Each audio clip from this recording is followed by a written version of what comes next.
Hello আমার সম্মানিত viewer, friend, family সবাইকে মা কিচেন এ স্বাগত জানাই। আপনাদের কাছ থেকে একটা subscribe, like, comment and share আশা তো করতেই পারি। আপনাদের অনুপ্রেরণা আমাদের পথচলা। ভিউয়ার্স, আমি আজকে আপনাদের দেখাবো কিভাবে ঘরোয়া উপকরণ দিয়ে ঝটপটভাবে আমরা পাস্তা তৈরি করতে পারি। এই খাবারটি বাচ্চাদের জন্য খুবই একটা উপকারী খাবার আর খুব পছন্দও করে বাচ্চারা। ছোট বড় সবাই পছন্দ করে পাস্তা, যেহেতু একটু ঝাল ঝাল আইটেম। আমরা বিকেলের নাস্তাতেও এটা রাখতে পারি।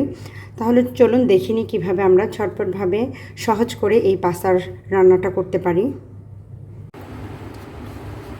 একটা হাঁড়িতে আমি পানি বসিয়ে দিয়েছি পাস্তাগুলো সেদ্ধ করার জন্য। এর মাঝে আমি দিয়ে দেবো এখন লবণ, প্রায় 2 টেবিল চামচ পরিমাণ লবণ দিয়ে দিচ্ছি।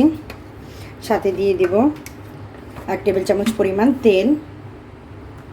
পানির সাথে তেলটা ভালোভাবে মিশালে পাস্তাটা ঝরঝরে হবে। এবার এর সাথে দিয়ে দেব আমি 2 কাপ পরিমাণ পাস্তা। এখানে আমি মিক্স পাস্তা নিয়েছি। পাস্তাকে প্রায় 8 মিনিটের মতো, আমি 8 থেকে 10 মিনিটের মতো সেদ্ধ করে নেব। পাস্তাটা দিয়ে একটু নেড়ে চেড়ে দিবেন, না হলে কিন্তু এটা জমাট বেঁধে যাবে। এভাবে একটু নেড়ে চেড়ে নিতে হবে। ভিউয়ার্স, আমার পাস্তাগুলো সেদ্ধ হয়ে গেছে। এবার এগুলোকে আমি এভাবে ছেঁকে তুলে নিচ্ছি। ভিউয়ার্স, আমি একটা প্যানে তেল দিয়ে দিয়েছি সামান্য পরিমাণ। এবার সামান্য পরিমাণে একটু লবণ দিয়ে দিচ্ছি, চিমটি পরিমাণ। আমি এখানে একটা ডিমকে নুডলসে দেওয়ার জন্য ভালো করে একটু ক্রাম্বল করে নিব। এইভাবে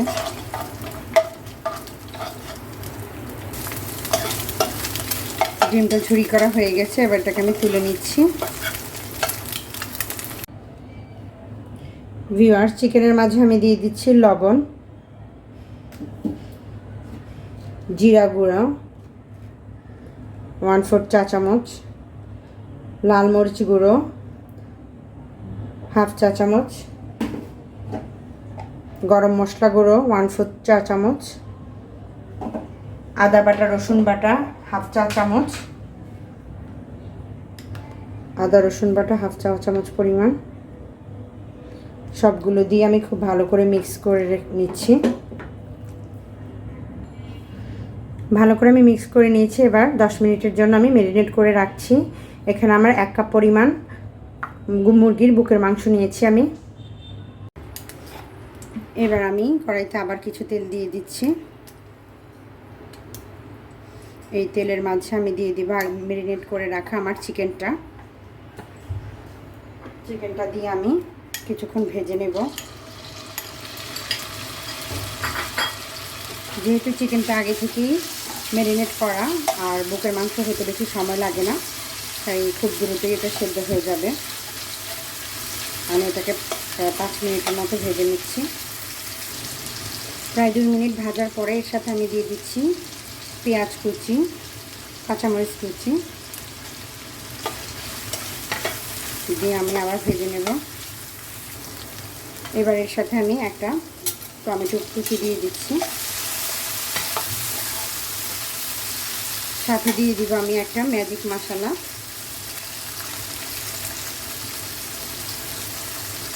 নুডলসের যে মশলাগুলো পাওয়া যায় সেখান থেকে আমি 1 প্যাকেট মশলা দিয়ে দিচ্ছি। 1 টেবিল চামচ টমেটো কেচাপ। সাথে আমি দিয়ে দিব 1 টেবিল চামচ চিলি সস।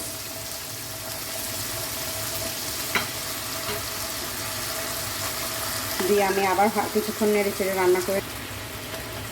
এবার এর সাথে আমি দিয়ে দিব কিছুটা পানি। অল্প পরিমাণ পানি দিয়ে আমি ঢেকে দিচ্ছি, যাতে করে টমেটোটা গলে একটা সসের মতো তৈরি হয়। আমার টমেটোগুলো সেদ্ধ হয়ে গেছে। এবার এর সাথে আমি দিয়ে দিব কিছু মটরশুঁটি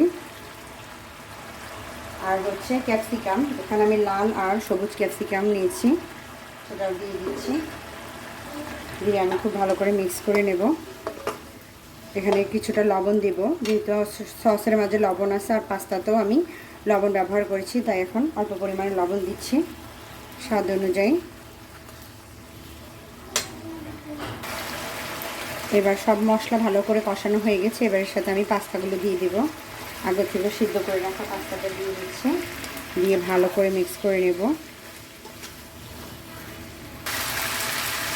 আমি সব মশলার সাথে পাস্তাটা খুব ভালো করে রান্না করে নিচ্ছি। এবার সাথেই দিয়ে দিব আগে থেকে ডিমের ঝুড়া করে রাখা ডিমটা আমি দিয়ে মিক্স করে আমি নামিয়ে নিচ্ছি। এই পর্যায়ে অবশ্যই আপনি ঝাল আর লবণটা চেক করে নেবেন। যারা ঝাল বেশি পছন্দ করেন তারা আরও মরিচ দিয়ে নিতে পারেন, কাঁচামরিচ। আর লবণটাও এখনই টেস্ট করে নেবেন, নামানোর আগে প্রয়োজন হলে আরও কিছুটা দিয়ে নেবেন। তৈরি হয়ে গেল আমার মজাদার স্বাদের পাস্তা। ঘরোয়া উপকরণে খুব সহজভাবেই আমি দেখানোর চেষ্টা করেছি এই পাস্তা রান্নাটা। আশা করি সবার ভালো লেগেছে। ভালো লাগলে আমার চ্যানেলকে সাবস্ক্রাইব করবেন। সবাই বাসায় রান্না করে খাবেন। সবাই ভালো থাকবেন। আল্লাহ হাফেজ।